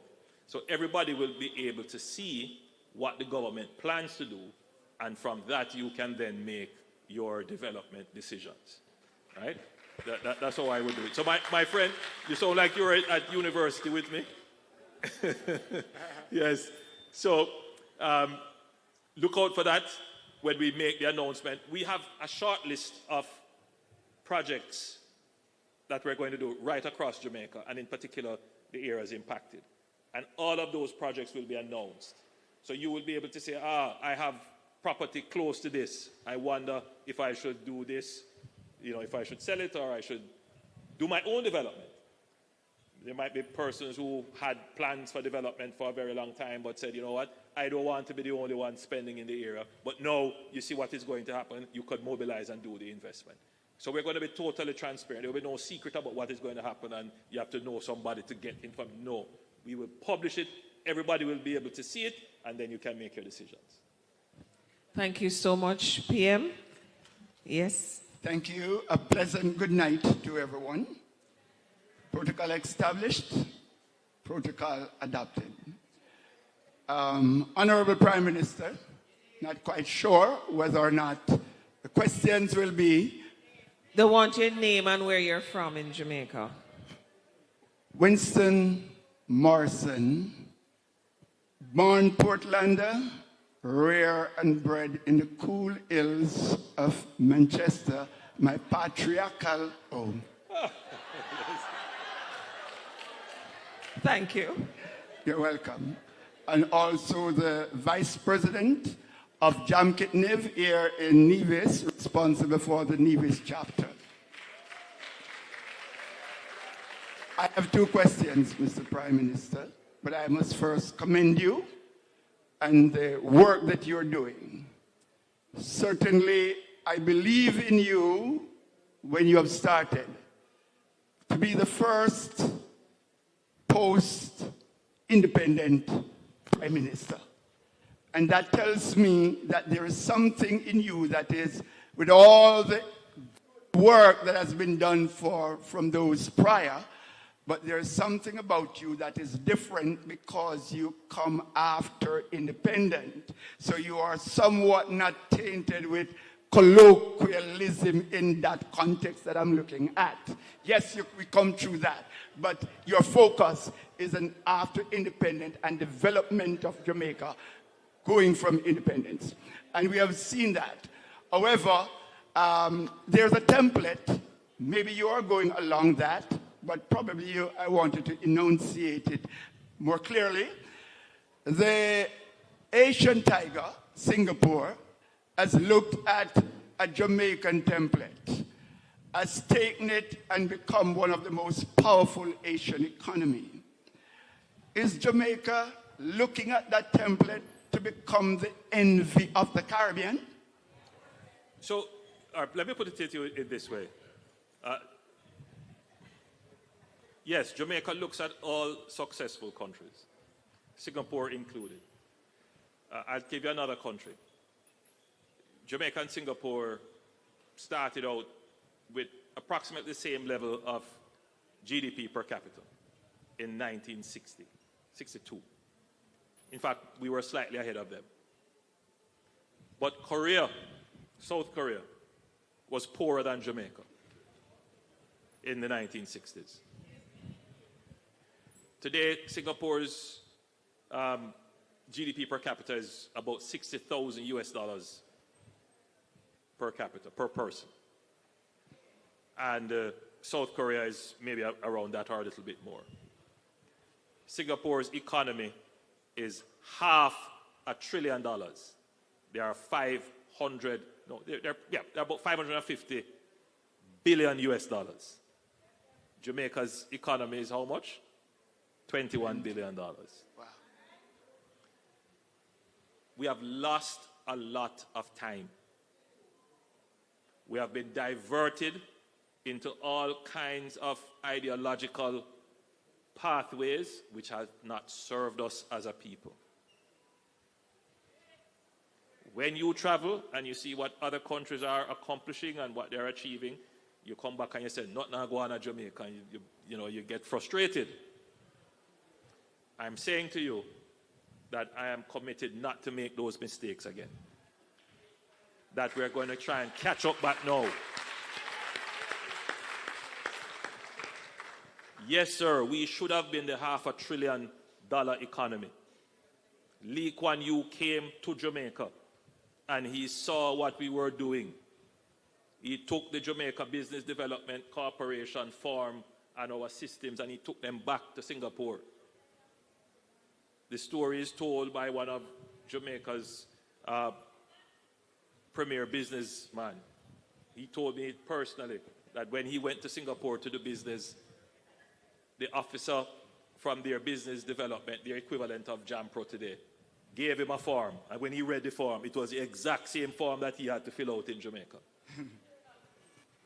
Look at Singapore today and look at us now. So I am not going to be wasting time. I am going to be pushing hard to develop Jamaica. We can be the Singapore of the Caribbean. Final question, Mr. PM. And that has to do with some independent. One question? We're just going to allow him this once, but next, Yes. everybody else has to understand it's one question. Thank you very much. But please make it quick. It is pensional. No, just think about a person who in the diaspora have worked in Jamaica. What we want to find out, what qualifies, how many years you have to work in Jamaica to be qualified as a pensioner in Jamaica. And if there's any other nuances that would have prevented you from being qualified. So I'm going to be very cautious in answering the question. I don't have all the details with me, but my understanding of your pension is that if you worked in Jamaica and you were part of a contributory scheme for pension, including if you were working in Jamaica and you paid your NIS in Jamaica, you are entitled to your NIS or to your pension regardless of whether or not you have migrated. And there are arrangements in place where you can get your pension even if you live overseas. And the government pensions are usually administered through the Ministry of Finance. Sometimes there are some pension issues through the Ministry of Labor and Social Security. Thank you, PM. And you can reach out to the Jamaican High Commission in Trinidad and Tobago for further advice on that. Thank you. Sir, remember your name and the parish. First and foremost, God is good all the time. Dignitaries, ambassadors, Senator Kamina Johnson-Smith, and Dr. the Most Honorable Andrew Holness. Pleasant good night. Proud Jamaicans, good night. So, my name is Joseph Sangster Smith. I'm from the ever resilient and ever persevering, beautiful breadbasket parish of St. Elizabeth. Yeah, so I would like to just first and foremost express my gratitude, 2 forms of gratitude, and then I get to my question. That's good? All right. So, big up St. Kitts and Nevis. So why I say that? I've lived in St. Kitts for almost 2 years now. And during the hurricane, I would like to give a special thank you to the Gums family of Sandy Point and Old Road, particularly Elvis Gums, Joni Gums, and Shajane Gums, who assisted me when I had to go back to St. Elizabeth during the hurricane to help my communities of Bravo Hall, Southfield, Black River, Stonefield, Mountainside, Malvern, Monroe College, my alma mater. And I had to help out some transfer rights as well because I'm a former black representative of Black Excellence, Mr. Prime Minister. Bobo. So, getting that aside, I'd also like to express my gratitude to the Ministry of Education, Skills, Youth and Information of Jamaica. I have in my hand a letter. I've been waiting on this letter since July 2023. Since my relief efforts, leaving St. Kitts, going back to Jamaica, helping out, had to go back again for a courtesy call. I've been recently appointed as a member of the Youth Advisory Council of Jamaica.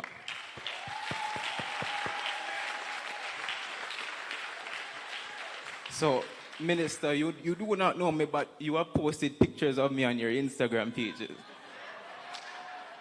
So this leads to my question. Going back to Jamaica in September, pursuing my Masters of Science at University of West Indies, Mona, I would like to be aware of the kind of plans and projects that the ministry or the government of Jamaica may have for the Youth Advisory Council of Jamaica for the latter of this year, for next year. I know we haven't had her handing over ceremony as yet. We don't need to focus on that right now. We're still in our recovery mode, and that is more important. That can wait until probably summer or later. Thank you so much, Minister. Good night, sir, and thank you so much for making the effort to go back and stand with your communities that were so heavily affected. And it is the greatest thing to see young people who not only have a sense of what is needed to be done in this world, but who get up and do it, who make a difference. You are the kind of person, the kind of Jamaican who makes every other Jamaican proud. So congratulations to you. Thank you very much. I couldn't have done it without the members of the O Road and Sandy Point community from St. Kitts and Nevis, particularly the Gums family. We thank them as well. So thank you for acknowledging them as well, because for everything and in everything we give thanks, and that's something as Jamaicans we value. And again, you're demonstrating how important your core values are and how you share what it means to be Jamaican with those around you by acknowledging those who helped you in your journey. I want to congratulate you on being appointed to the Youth Council. And regrettably, there is no way we could speak about all of the plans and still eat tonight. Understood. So, Understood. But I would love to meet you properly after this and to talk about engaging for when you return. And of course, Minister Dana Morris Dixon, who is the Minister of Education, Youth Skills and Information, who is doing amazing things. Senator Marlon Andre Morgan, absolutely. Dr. Cassan Trope. And Minister Rhoda Crawford as well. There is a team there that is really trying to drive difference, and they will drive difference with a young council, with movers and shakers like yourself. So we can talk after. I won't share all of that with everyone, but we can talk after as you have two more people. No problem. Thank you very much. Thank have a good you night. for sharing with us, and congratulations. Thank you. And the first young lady of the night to ask a question, please introduce yourself and which parish you're from. Okay, thank you for the young. Good evening, everyone. I'm Davinia Tomlinson, and I obviously am from the UK, but I'm representing the parishes of St. Elizabeth and St. Catherine. So I have one observation and one question. So my observation is really an opportunity for me to commend, as you know, all of my predecessors have commended the government of Jamaica for everything that you've done, not just in the recovery, the rebuild and reconstruction effort, but in everything that you have done to bolster the economy, to reduce crime, to make Jamaica a thriving place in which people can live, work and invest. And so my question really centers around that. As somebody that has moved to St. Kitts and Nevis, as I say, I'm a member of the diaspora, I'm from the UK. I've lived in St. Kitts and Nevis for 5 years now, having moved from London. My background is in finance, and I've watched with interest and pride the Jamaican Stock Exchange, really excel and demonstrate Jamaican excellence on a world stage, not just, within the Caribbean, but globally. The Jamaican Stock Exchange has performed exceptionally well against some big indices in the US, the UK, and Asia. And so my question really is about, and I suppose it's for the Minister Johnson-Smith, if you wouldn't mind. My question is around how what policies you are developing to encourage other diasporans like myself. So I'm a second-generation immigrant. My father is a Jamaican.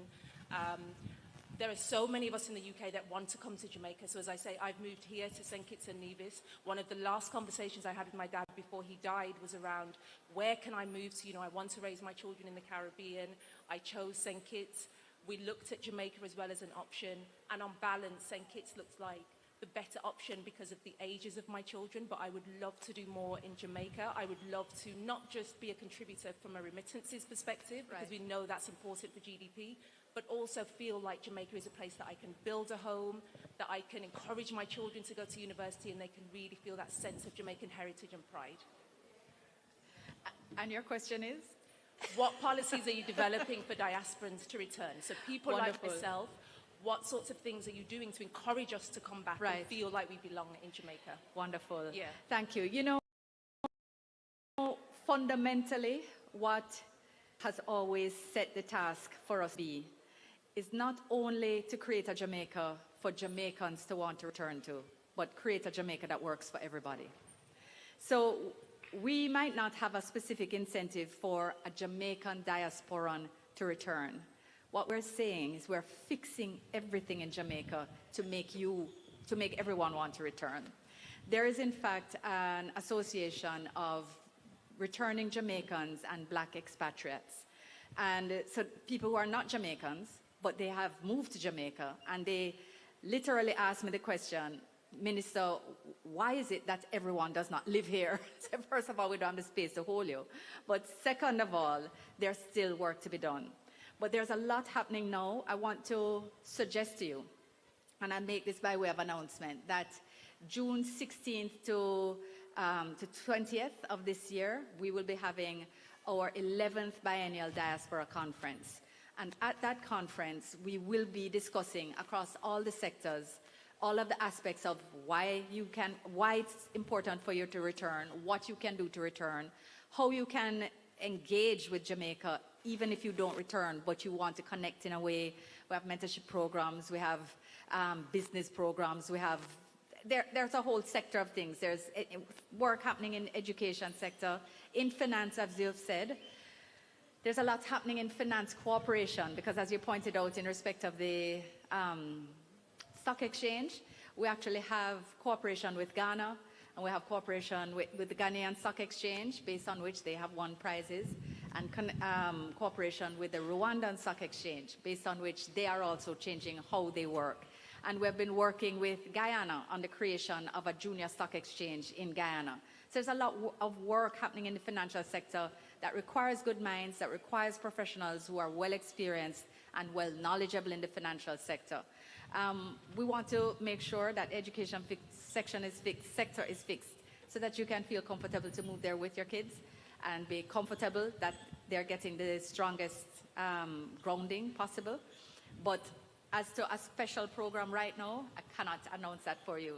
But come to the conference, learn about what's happening. I encourage you, and I encourage everybody here, and if it's not you, to tell somebody else to come and learn about the great work that's being done for your return. Thank you, Minister.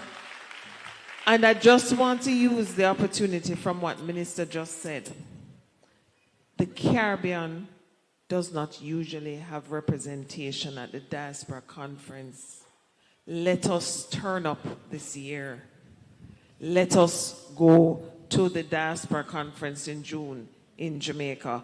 And Mr. Sharp will have more information that he can pass along as we receive it. All right, the final question of the night. Yeah. I see you laughing.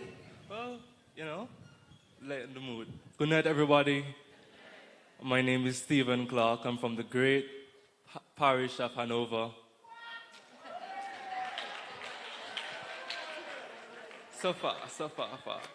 Now, PM, I know they had CARICOM. CARICOM is still going on. And No, it's finished. yeah, well, it's finished now. And one of my questions I wanted to ask, what are the steps the Jamaican government are taking place within CARICOM to improve free movement and job opportunities for Jamaicans across the region, like countries like St. Kitts? So we know, like, when we come here, we have to like do a whole lot of different stuff to get job, do this, do that. So we want to really know what's the steps. So you talk to our Prime Minister Drew, to know what's going on between the job movements and different kind of stuff. Right. So right now, free movement, full free movement is still a goal within CARICOM. It doesn't exist at this point in time. But what exists is the skills, the movement of skills under the certificate program, right? So if you qualified from a recognized vocational training like HEART, or you have you're a graduate of UE or another recognized institutions, etc., you can move freely with your certificate and work anywhere in the Caribbean. So you can move to live in the Caribbean with that certificate. Okay. But we know that different countries have different processes around recognizing the certificate and how often you have to renew it. Yeah. And we have been working at that. Firstly, one of the things that we have been advocating for is for the system to be made digital. So you don't have to be moving to go get this paper where you have to go stand in line and sit down and lose half a day work to renew it. We're trying to standardize the systems as well, because all of this is until we get to free movement. When there's free movement, you won't need a skill certificate. You will just have your identification, your passport, and you will move and work where you can. But we're not there yet. Yeah. So until we do, and you know that 4 countries are in that. I know, yes. Right. Yes, but even they are still having to work through the processes in those countries, because the truth is that there's still some systems that have to be broken down and fixed in order for it to work the way that we really vision it. So thank you for asking about it. It's still on the agenda, and we hope to make progress over the next couple of years. Thank you. All right. Thank you so much, and I want you to join me in saying a special thank you to Minister Johnson Smith and to Prime Minister Holness. Thank you so much. And as we are closing, I was told that Mrs. Sharp wants the prizes to be handed out by these two people on the stage. And I still don't know who the winners are. But I see Mrs. Sharp coming with the prizes. And I see her coming with the prizes. But one of the things I will say to you is, the woman in the audience, and someone came up to me wearing a Carencia t-shirt and said she knows it must be her. But anyway, the woman who wants to be considered as most patriotic based on what you're wearing tonight, I'm going to ask you to come on the stage for me, please. All the women who want to be considered as most patriotic, please come on the stage right now.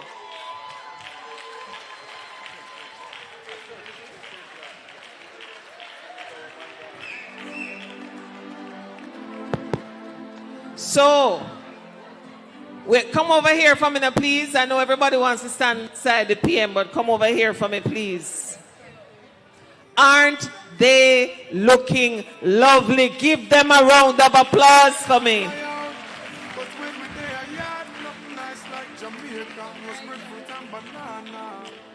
So, I'm told that you are going to have to do the selection tonight. Hmm?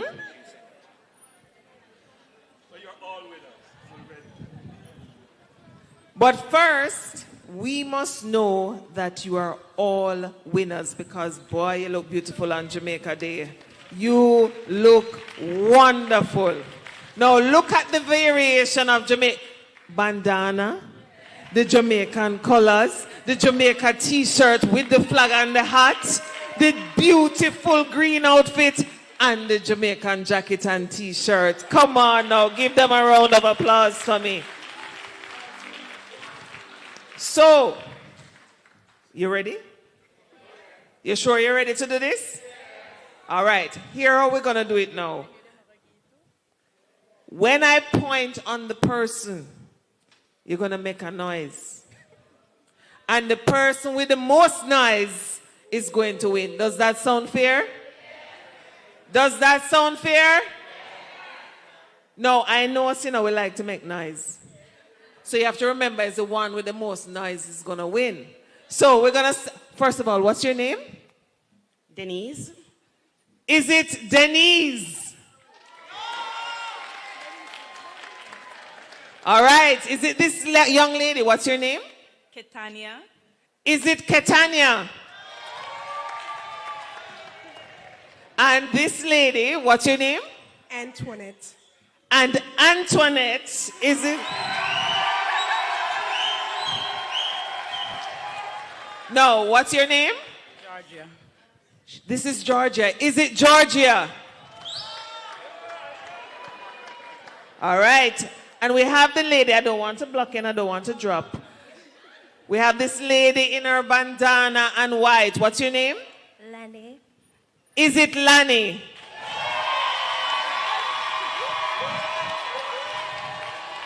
So, I am a bit confused because two of them get a whole heap of prize tonight. But I don't want for the men. One is for the men.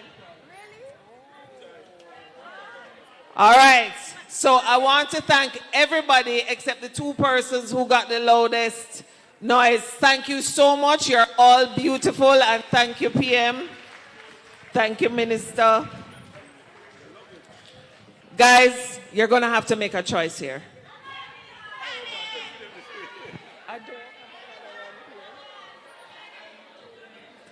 So, is it this young lady? Is it the young lady in the bandana?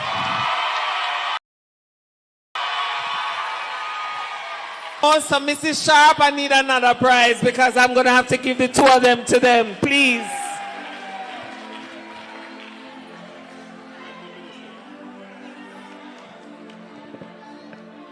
Please give each for me. Me love Jamaica, me not sell out. Them try clip we wings, somehow we can't fly out.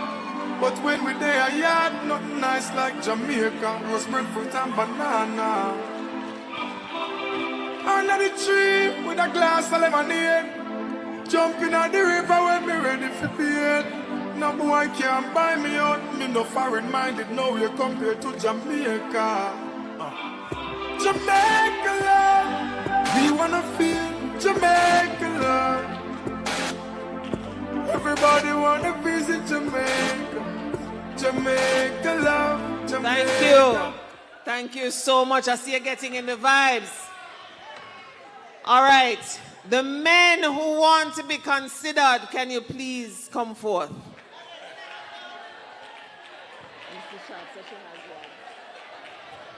I'm going on stage. So the gentlemen, could you please come forth while Mrs. Sharp tells me what I'm giving to these gentlemen?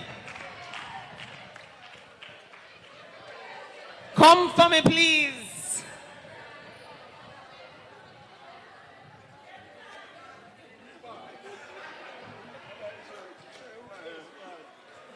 You all find a scarf. All right, see something coming here. Something is coming.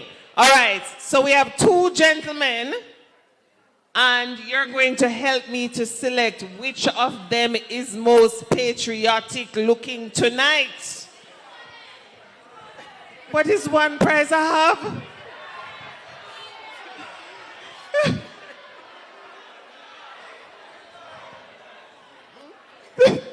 All right, we're gonna go with cheers again. So your name is? Shedrock. Shellrock? Shedrock. Is it Shedrock?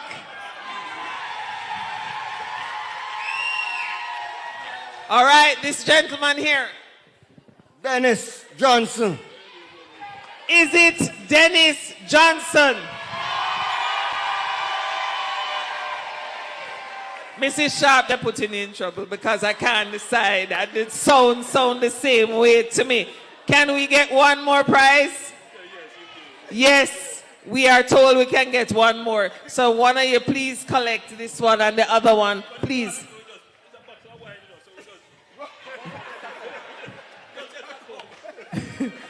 So please collect and the other person will get their prize as well. Thank you so much.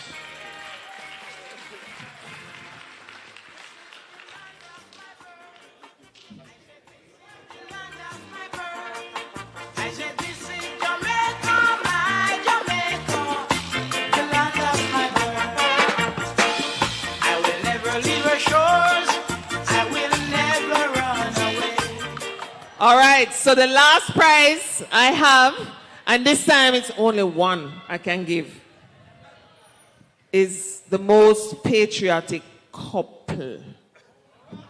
Couple. And when I was leaving the room, some of you told me that you were going to borrow somebody. So come with your borrowed somebody. The most patriotic couple, those interested, can you please come forth?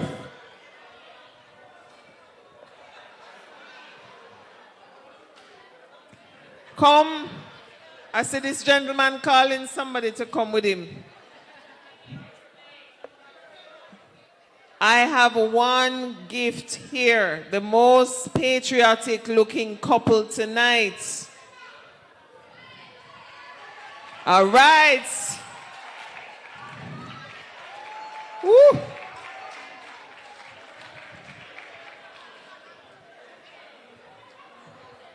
Well, since they are the only ones up here, let me ask them to introduce themselves. What's your name? Marvelyn. Andrew Washington Samuel. Okay, come. There's another couple here. Come across to me, please. Shadrach is back. Is this woman yours? Yes. Okay. 21 years. Yes. I'm Tamara Thomas. Shadrach. And she just told me it's 21 years together. So let's give them a round of applause for that. And he said he never borrowed nobody. All right, so, and she's just telling me that they're 22 years together. 32 years together. All right, so now guys, you have to differentiate because it's one prize I have.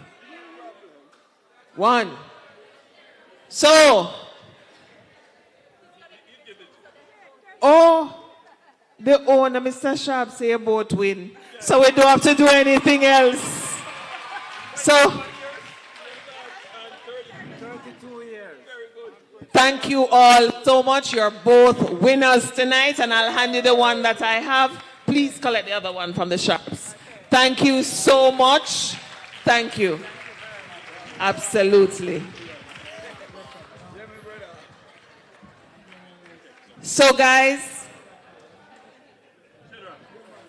thank you so much for your time tonight and for the love that you have shown to Jamaica and to the Prime Minister and to the Minister. Thank you all so much. Thank you as well to the Sharps for hosting us.